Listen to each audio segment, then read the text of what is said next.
আসসালামু আলাইকুম রহমতুল্লাহি ওয়া বারাকাতুহু ভিউয়ার্স, আমি মোহাম্মদ শাহজালাল বলছি রাসেল খাইমা থেকে। আমি আছি সংযুক্ত আরব আমিরাতে। আমি আজকে প্রথমে একটা ইতিহাস দিয়ে শুরু করি। হযরত ইব্রাহিম আলাইহিস সালামের ইতিহাস দিয়ে শুরু করি।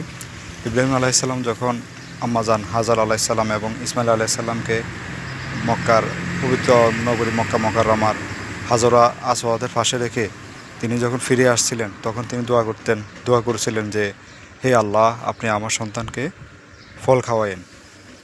সে সে দোয়ার বরকতে আজ থেকে 4,000 বছর আগে ইব্রাহিম আলাইহিস সালাম বলে গেছে, প্রায় 4,000 বছর আগে সে দোয়ার বরকতে এখনও আরব কান্ট্রিতে এমন কোনো ফল নাই, পৃথিবীর এমন কোনো ফল নাই যে ফলটা আরব কান্ট্রিতে পাওয়া যায় না।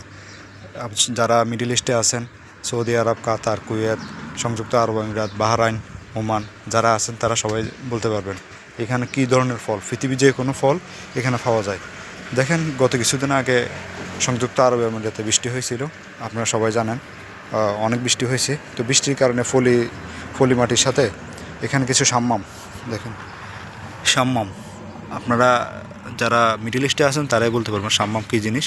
বাংলাদেশে অনেকটা যে হুঁট বা বাঙ্গির মতো অনেক মিষ্টি, মাশাল্লাহ দিলে এখানে সাম্মামও ছাড়া হয়েছে। এই যে দেখেন, এখানে সাম্মামের বিচিও অলরেডি মুকুল আসা শুরু করছে, মাশাল্লাহ দিলে। কোনো কিছু লাগতেছে না, কোনো সার মশলা কোনো কিছু দরকার নাই, কিন্তু আলহামদুলিল্লাহ এগুলো হইতেছে, মাশাল্লাহ দিলে অনেক হইতেছে। আর পাশাপাশি দেখেন আমাদের এখানে আরও আছে, এগুলো আমরা নিজেরাই চাষ করে এখান থেকে খাই। দেখেন মাশাল্লাহ আমাদের এখানে আছে, এটা হচ্ছে লাউ খেতি। এখানে এত লাউ ধরছে, আমাদের আসলে সবজি দোকান, আমরা বিক্রি করে শেষ করতে পারতেছি না, মাশাল্লাহ দিলে। যা আমি আপনাকে একটা লাউ দেখাই, এটা অবশ্য বীজের জন্য রাখা হয়েছে।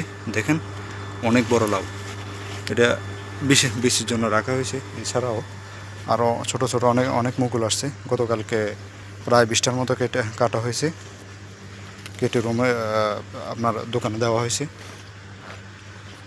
এই হচ্ছে লাউর অবস্থা, মাশাল্লাহ। এই পুরোটাই আমাদের লাউ খেতি, নিচেও আরও অনেক আছে, যে আপনারা হয়তো দেখতে পাইতেছেন। তো সবাই দোয়া করবেন। আমি মোহাম্মদ শাহজালাল বলছি, সংযুক্ত আরব আমিরাত রাসেল খাইমা থেকে। আসলে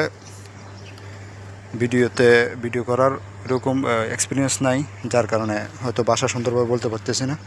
দেখেন একটি লাউ, মাশাল্লাহ দেখেন, এখানে কোনো প্রকার সার বা কোনো কিছু দেওয়া হয় নাই, তারপর মাশাল্লাহ কত সুন্দরভাবে লাউগুলো এখানে ধরছে।